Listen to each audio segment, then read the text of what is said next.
ప్రజా పంపిణీ వ్యవస్థలో రేషన్ కార్డుల ప్రామాణికతను మరింత బలోపేతం చేసేందుకు తెలంగాణ ప్రభుత్వం కీలక చర్యలు చేపట్టింది. నకిలీలు, అక్రమ కాపీలకు అడ్డుకట్ట వేసేలా కొత్త ఆహార భద్రతా కార్డులను రూపొందిస్తోంది. కొత్త కార్డుల్లో 9 అధునాతన భద్రతా అంశాలను పొందుపరుస్తోంది. కంటికి కనిపించని, స్పర్శ ద్వారా గుర్తించే డిజిటల్గా ధృవీకరించే సాంకేతికతను వాడుతోంది.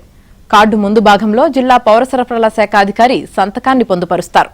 కార్డు వెనక భాగంలో తెలంగాణ ప్రభుత్వ చిహ్నంతో కూడిన సెక్యూర్ హోలోగ్రామ్ను ఏర్పాటు చేశారు. కార్డుపై గవర్నమెంట్ ఆఫ్ తెలంగాణ అనే అక్షరాలను పైకి ఉబ్బినట్లుగా ముద్రించే రిలీఫ్ టెక్స్ట్ ఉంటుంది. చేతితో తాకి దీనిని గుర్తించవచ్చు. కార్డులో సూక్ష్మ అక్షరాలను కూడా ఉపయోగించారు. అత్యంత చిన్న అక్షరాల్లో గవర్నమెంట్ ఆఫ్ తెలంగాణ పదాలను పునరావృతంగా ముద్రిస్తారు. ఇవి సాధారణంగా కంటికి స్పష్టంగా కనిపించకపోయినా మ్యాగ్నిఫికేషన్తో పరిశీలించవచ్చు.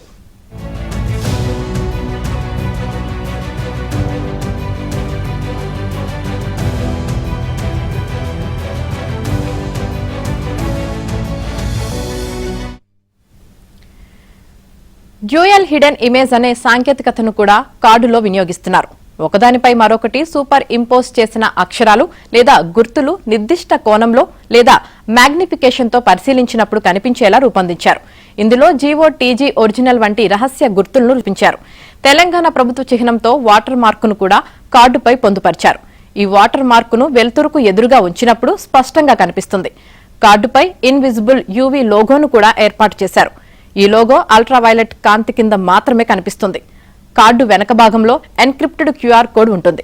కార్డులోని సమాచారాన్ని అనధికారికంగా కాపీ చేయడం, మార్చడం లేదా డూప్లికేట్ చేయడాన్ని నిరోధించడమే దీని ప్రధాన ఉద్దేశమని అధికారులు తెలిపారు. కార్డు బ్యాక్గ్రౌండ్లో సంక్లిష్టమైన గిల్లోష్ ప్యాటర్న్ను ఉపయోగించారు. క్లిష్టమైన డిజైన్ కారణంగా దీని నకలు రూపొందించడం అసాధ్యమని అధికారులు చెబుతున్నారు.